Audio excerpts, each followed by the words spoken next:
Okay, this is the air control of 4 temperature controller baths with heater chillers. So our 4 baths are back in here. We got one. We have them running right now.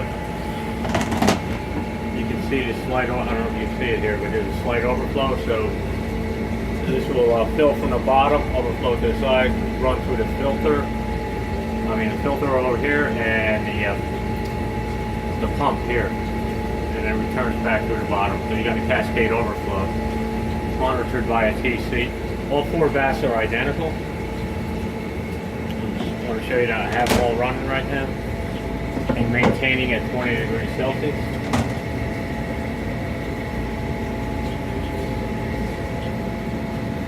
It's a little hard to see, but you can see the cascade coming up over the side here. That's what you want to look for. I have the baths are filled with water right now, city water. And again, they're running through the pump and the filter and returning back. Now inside of here you have your heat exchangers, which are just tubes that are filled with chilled water. You can heat or cool actually, and you're using your wave-fab chiller heaters here to control. You can turn each one on and off by hitting the power button. So this is etch tank number 4, and if you look down here, our number 4 chiller turned off. I'll turn it back on again and hit the power button. You see that I have the refrigeration on all of these systems. These typically run with the refrigeration on, and as you can see, when you're at temperature, it's going to pulse the heater to try to maintain the set temperature. It's also monitoring the level of the coolant. I'm running city water right now in here, but you can run a mixture of ethylene glycol and ethylene glycol and water. Now this does have the auto fill. If the level of the coolant drops, it'll automatically fill. I have a water line hooked up in the back here to all 4 of them.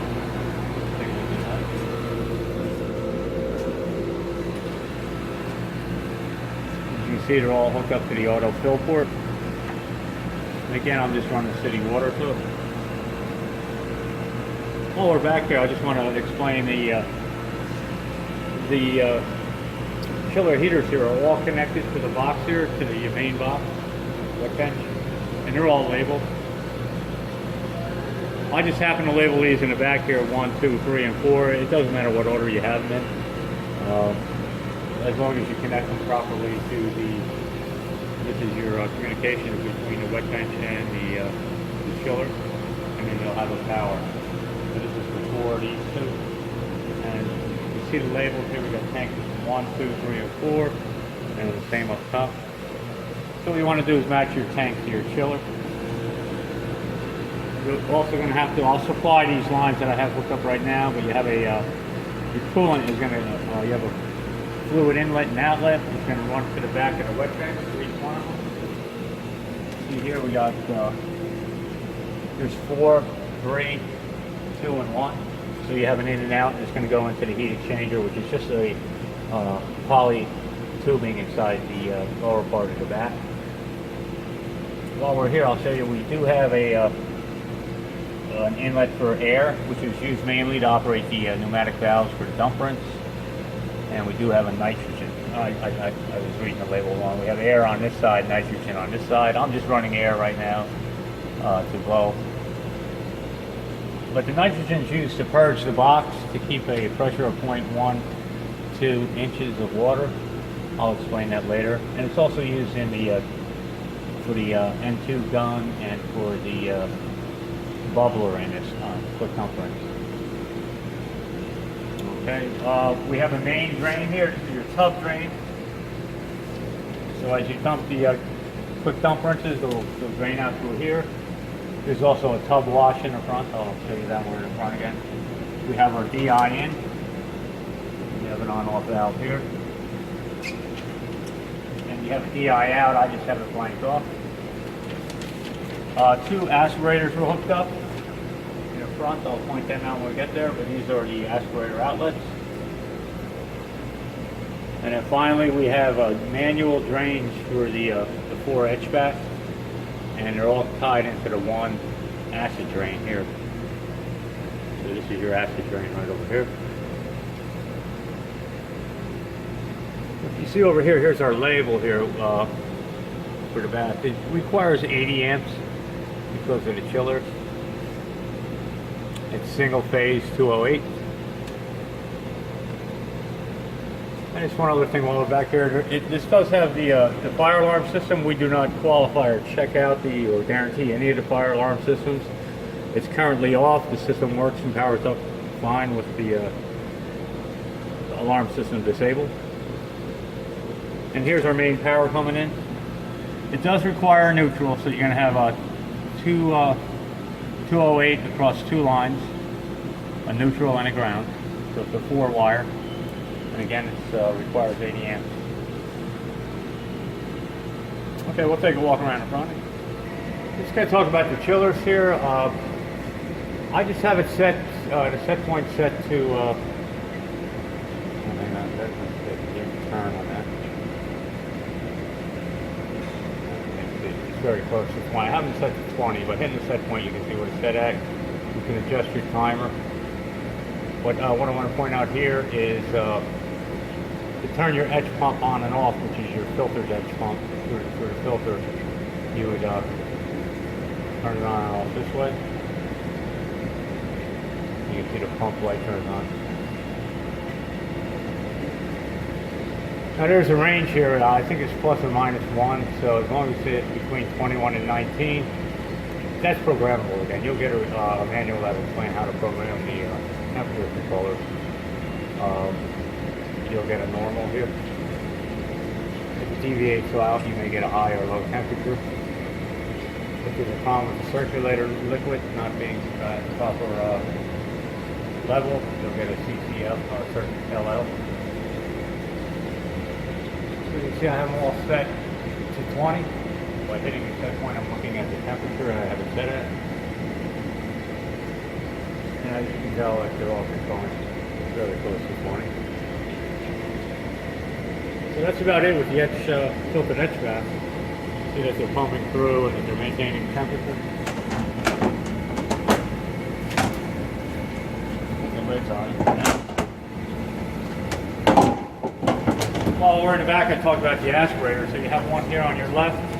You would turn that on by turning the switch. I don't have anything hooked up, but it'll put the water through an aspirator and pull a vacuum through here. You need to drain the tanks that way. And we also have the other aspirator control here. While we're here, we have controls. You can see that there's covers on here. I set all these controls. If you need to readjust them, you'll just have to take the cover off and adjust them. But this is for your DI spray on your right tank.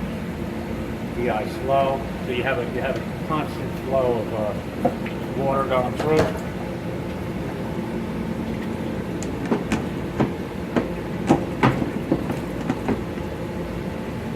And we got the same here on the left. Oh, we have the N2 agitation. I forgot to mention that. So what we'll do is our quick dump controller is here on the left. I'll go ahead and start one up. And if you look down here, you can see it's going to agitate that through N2 agitation. And it'll dump. We'll just watch it dump once and fill.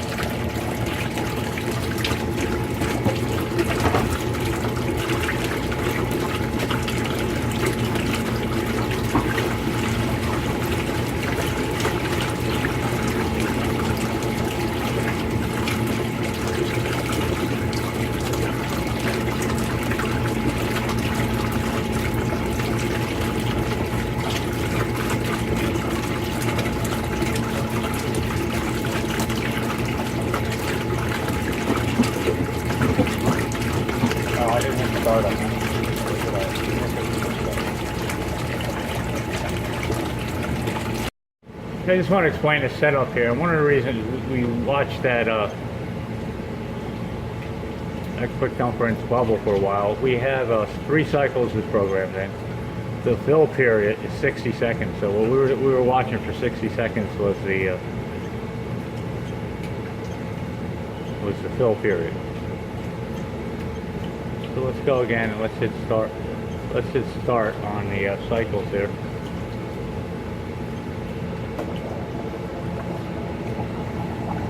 So as you can see, as it's filling for the first 60 seconds, the bubbler turns on and it's filling the quick dump runs.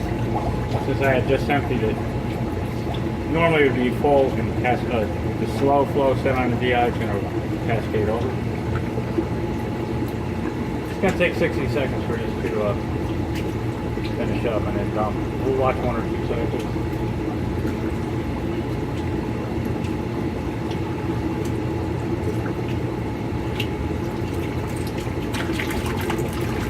Right now it's cascading over while agitating the nitrogen level.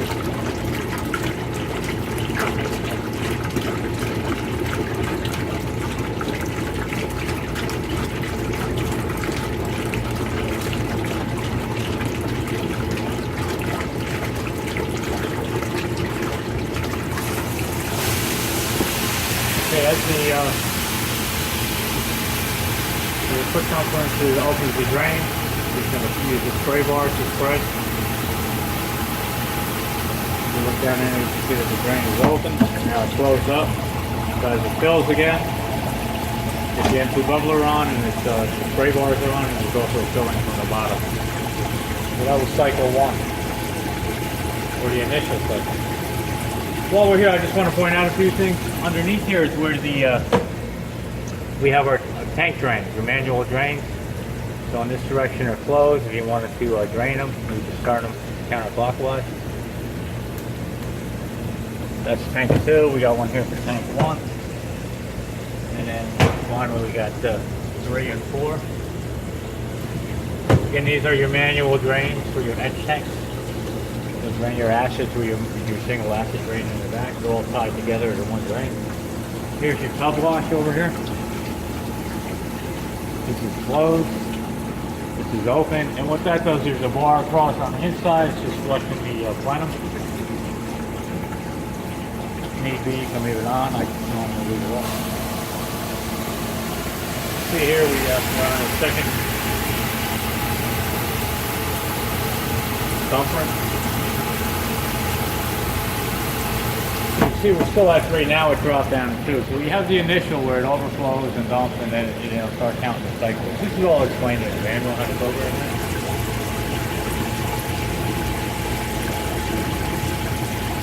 To complete, just want to explain here. There is an exhaust monitor here. We have no exhaust over here on the left. So what I did is I adjusted to 0, and you can adjust set that actually to 0 when your exhaust is working properly. You can set your high and low. We do have timers here too, and again they're just timers, do nothing other than time. And then finally we have an on-off switch for the lights. And on each side we have a water gun, nitrogen gun. We also have one on that side.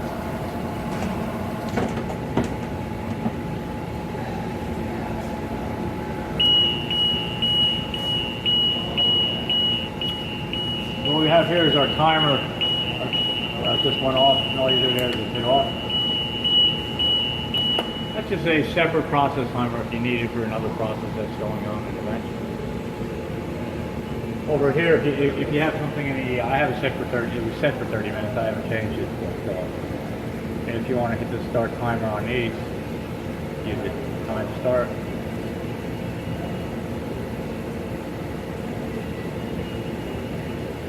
And it's going to start counting down. Again, these are 30-minute timers set here. I just want to show you that they do operate.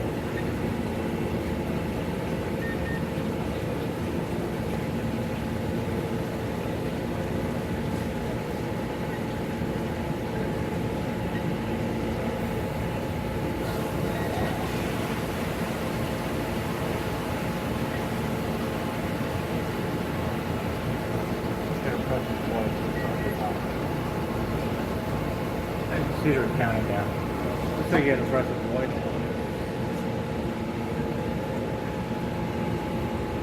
here we're in our 0 cycle of our dump rinse. I'll just start this one up over here too, that we can see that it is operational.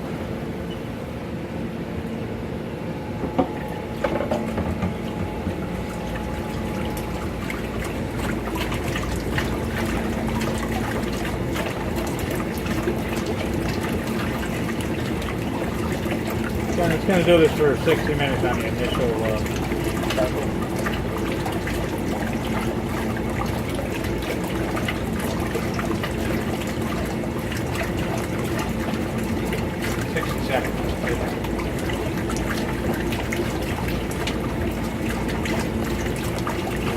Looking up here, you can see that our timers are counting down. And the hit, you can always hit stop at any time. Or reset by hitting it twice. You can see that our left side dump rinse is completed. Now it's just going to sit there in overflow.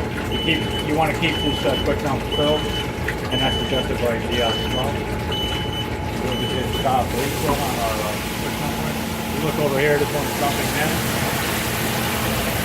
Again, the spray bar is turned on as the drain on the bottom opened up, and they remain on until it's filled.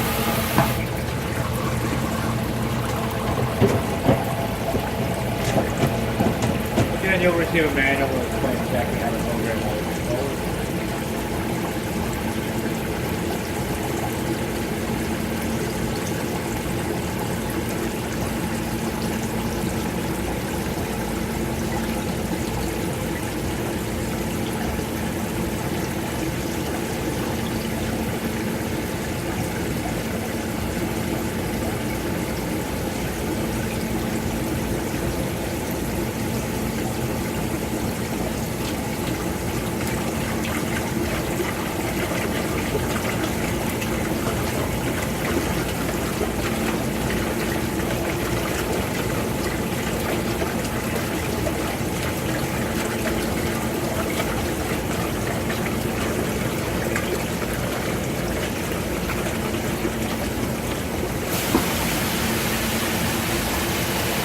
So now it's going to start counting the cycle after it's out of the ignition. When it's complete, it'll swing from 3 to 2. Up here, you can see that 3. Oh no, I did count that one. It does count. I wasn't paying attention. It does count right off the start, so it'll do 3 complete cycles. We're just verifying that all the systems are operational here. And then finally, we do have an emergency power off on the top if you ever have to hit it. Just one thing to note too, in order to power up the system, you have to have your exhaust sensor satisfied. And then in the back, there is a pressure sensor in the back in the container, in the cabinet where the main power goes into. And what that's monitoring is the pressure inside the head case, which includes this case in the front, top case, and the 2 cases in the back on all sides here, as well as the light and the light. They're all sealed up, and what they like to do is pressurize it with nitrogen to keep a positive pressure inside the wet bench, and the pressure should be around 0.15 inches of water, and that's what the pressure switch is set for.